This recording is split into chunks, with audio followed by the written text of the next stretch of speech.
Good evening to the City of Pampa and Gregg County residents. I'd like to take this time to introduce to you our COVID-19 team that has been put in place, which we've been meeting for over 3 weeks. At some point, we were meeting daily just to do our best to try to keep our community safe.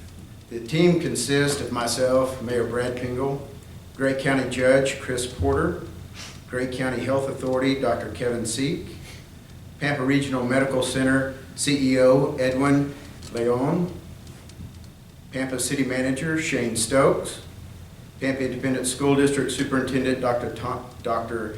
Tanya Larkin, our Emergency Management Coordinator Wes Schaefer, and our Public Information Officer Dustin Miller.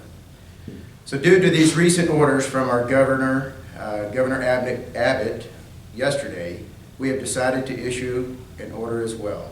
Effective at 12:01 a.m. tonight, which would be April 2nd, 2020, an order to stay at home will be in effect. This order will follow the same guidelines as the governor put out yesterday in his order for essential businesses and services to remain open. We cannot stress enough how important it is for our community to abide by these. Just to keep our community and our people safe and try to prevent the spread of the COVID-19. So before we end this, I will come back and talk a little bit about the stay-at-home order. We urge you to abide by the orders until this storm passes. Sometimes when we get the orders through the state, being in small town Pampa, we feel like maybe it didn't really pertain to us, but in reality it is. And it is here in Pampa, and we have to protect ourselves. So we, as our citizens, have to do our part. So I'm going to pass the mic to each one of our COVID team members. So at this time, I'm going to go ahead and turn the mic over to Judge Chris Porter.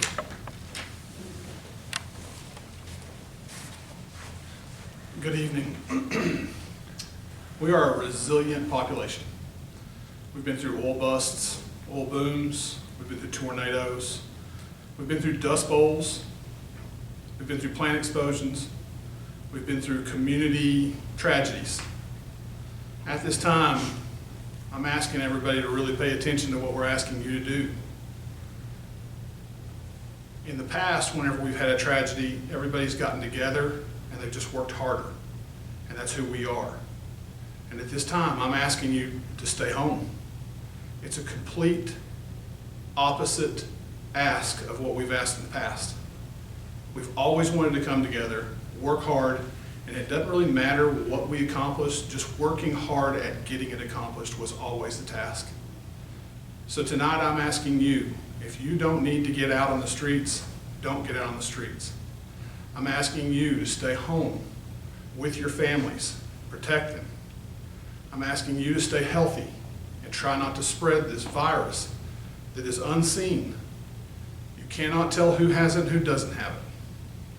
So I'm asking you to do unusual things tonight, and I hope that everyone will pay heed to it. The less contact we have with people, the better off we're going to weather this storm, and we are going to weather it. Gregg County will survive. Pampa will survive. We will come out of this stronger than what we were before. But what my fear is that we're going to lose some of our people while we do that. So we want to stop that, and we want to try to mitigate that risk. So please stay home. The other thing I wanted to touch on is Gregg County law enforcement are some of the best in the state, if not the nation. Our Pampa Police Department's at full force. Our Gregg County Sheriff's Department is at full force. We have room in the jail. Our DPS are still patrolling the highways, and I want you to pray for every one of them because they have a difficult job. But I want to talk to a small portion of our citizenry. Some of you will look at this as an opportunity, and I want to promise you, in the past, consequences for mistakes have been stair-stepped. Those consequences won't be stair-stepped during this time. If you commit a Class A misdemeanor and it's determined to be egregious, I can promise you that the full 365-day sentence for a Class A misdemeanor will be on the table for even a first offense. Class B misdemeanors are a little different. They're 180 days. It'll be there. So right now is not the time to pray. Right now is the time to help people. So if you want to go out and make a bad decision, I promise you it will be remembered once you come up before the court system. At this time, I'd like to pass it to Dr. Kevin Seek. I want to pray, everybody pray, if you believe in praying, for all of our citizens to weather this out throughout the country and throughout our county. Dr. Seek.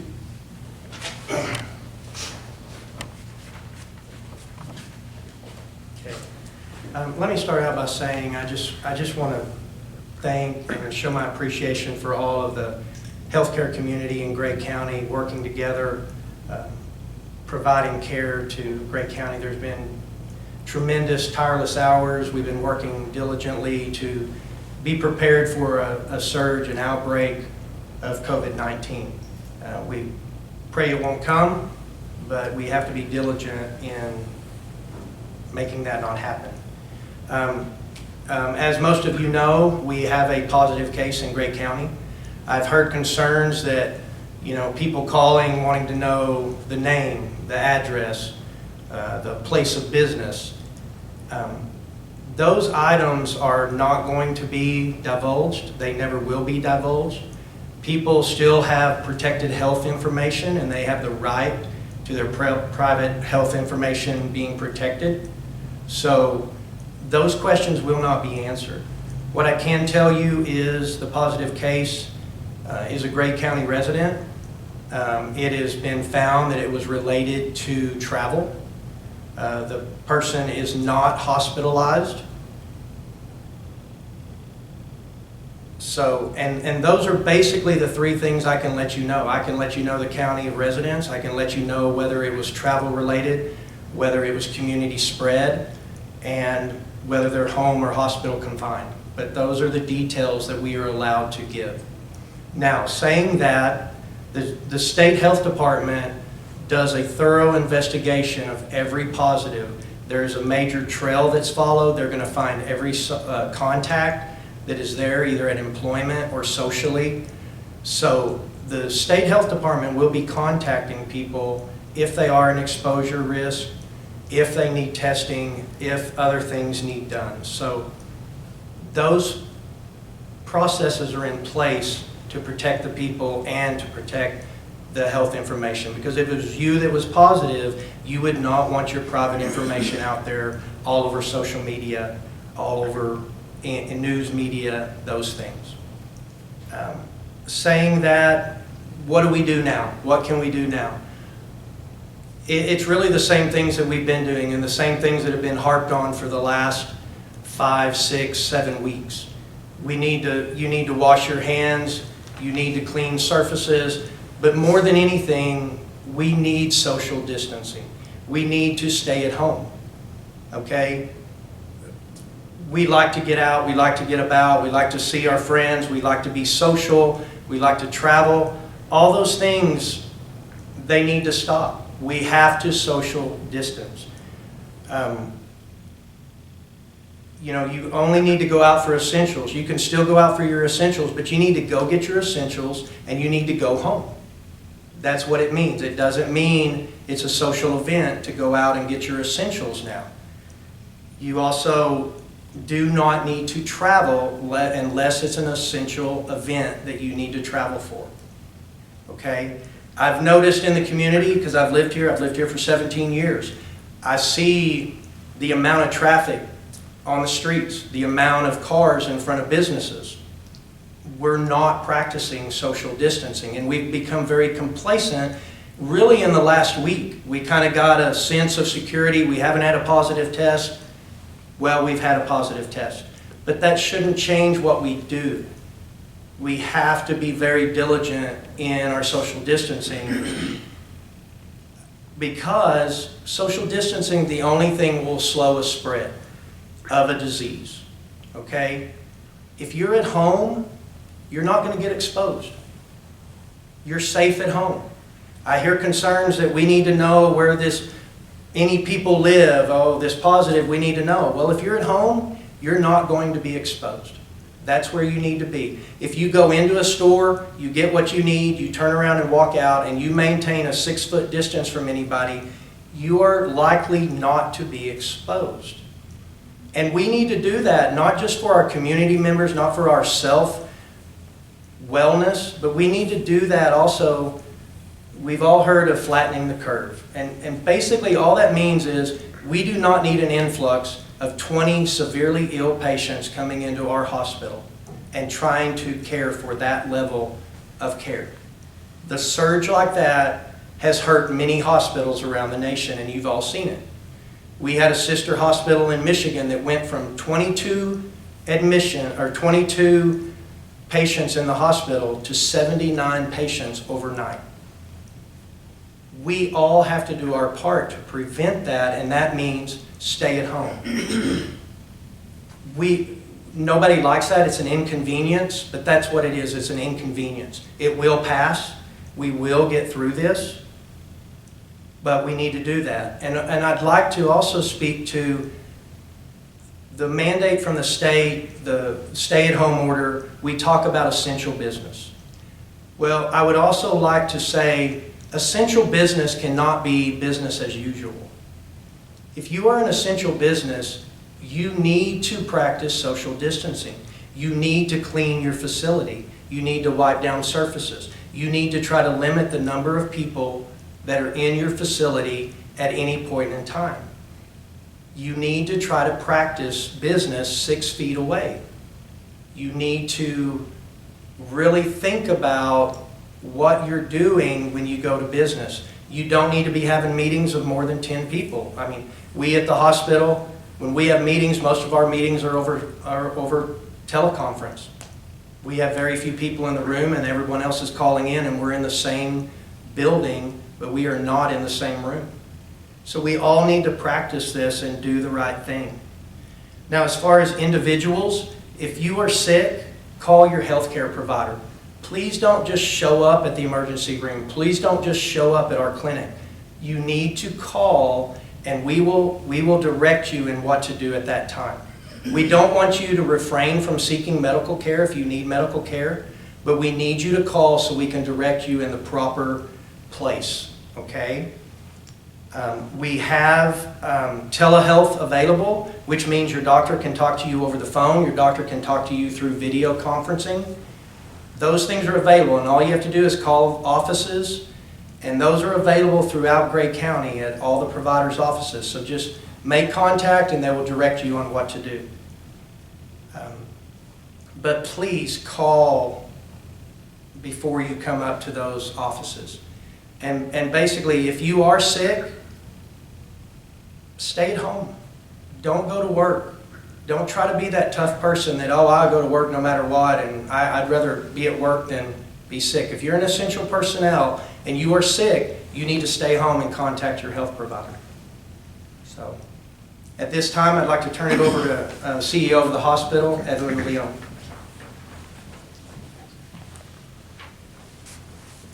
Thank you, Dr. Seek.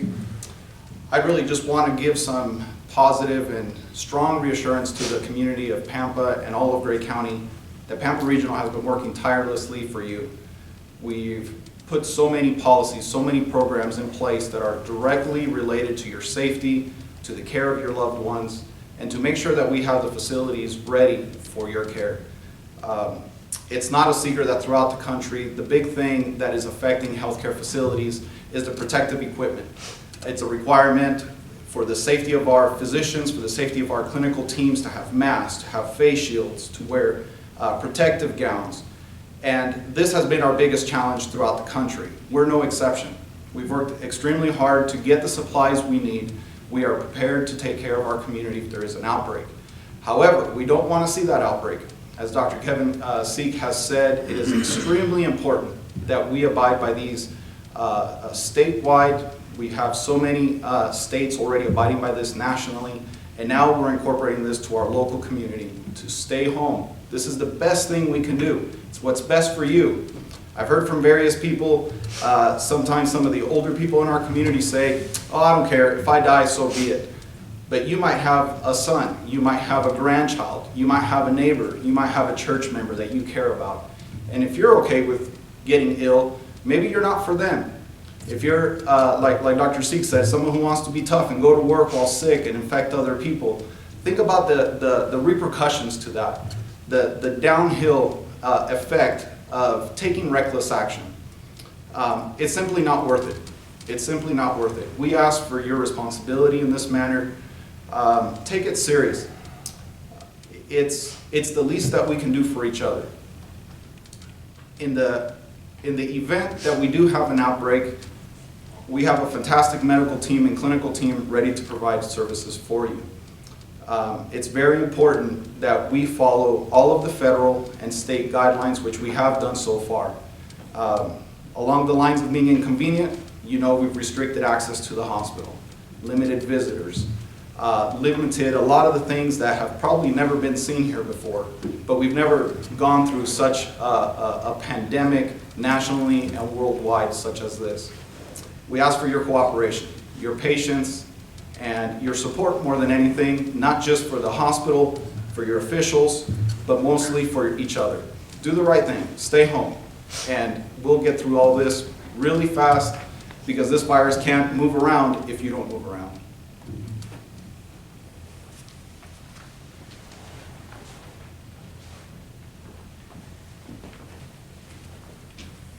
Hello, I'm Tanya Larkin, Superintendent of Pampa Schools, and I just want to start with showing my appreciation for this team of professional, sincere, and genuine leaders in our community. As a Pampa resident for over 20 years, I am grateful for them and the level of care that they are showing for myself, my family, and the staff in my district, so I appreciate that very much. You know, there are some things that are happening and it's scary to everyone. And as an essential business in our community, as providers of education, we too have taken extra measures to stop the spread and do some social distancing. But we are even taking more measures now. You may have heard that on yesterday, Governor Abbott closed all the public schools, all educational institutions in Texas until May the 4th. This was sad news to hear. But we understand why that measure is being taken, and we take it very seriously. So we will continue to provide the meal, technology, and instructional services that we've been doing. However, we feel that it is prudent at this time to even scale back on some of those measures to reduce the risk of exposure for our staff. So we're going to be posting some changes on our website to our meal distributions. Beginning next week, we will not be doing a breakfast and a lunch distribution. We will be moving to one distribution at the lunchtime and provide 2 meals to each child at that time. We'll also be changing our technology open office hours as well. So please be looking at our website for all of those changes. We'll communicate those as we always have on social media. But the main message we want to send to you is that the district is working very hard to serve our students and our families. We love you, we miss you. This is important to do right now, and we're asking you to join us and everyone else in this room, all the people you heard from tonight, to do your part, to stay home and stay well. Thank you.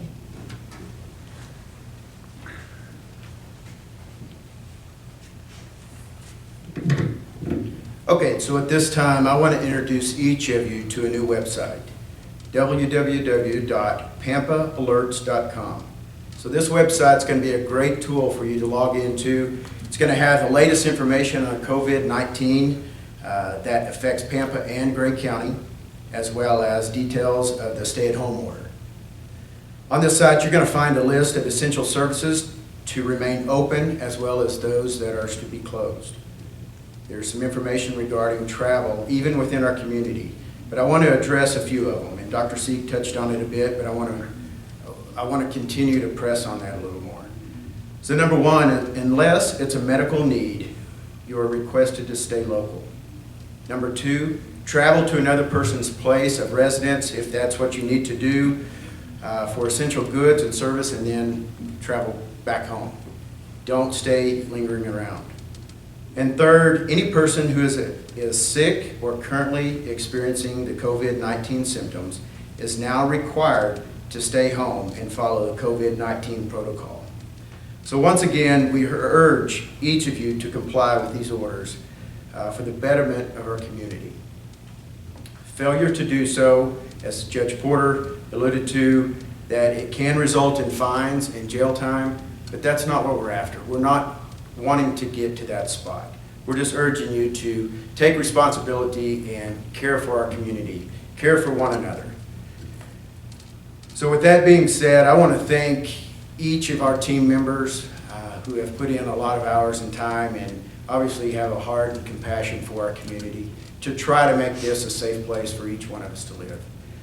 So before we leave, I'm just going to ask that each of you at home, please continue to pray for our medical staff, our first responders, our community, our leadership, all the way up to the President of the United States. So thank you for listening and stay safe.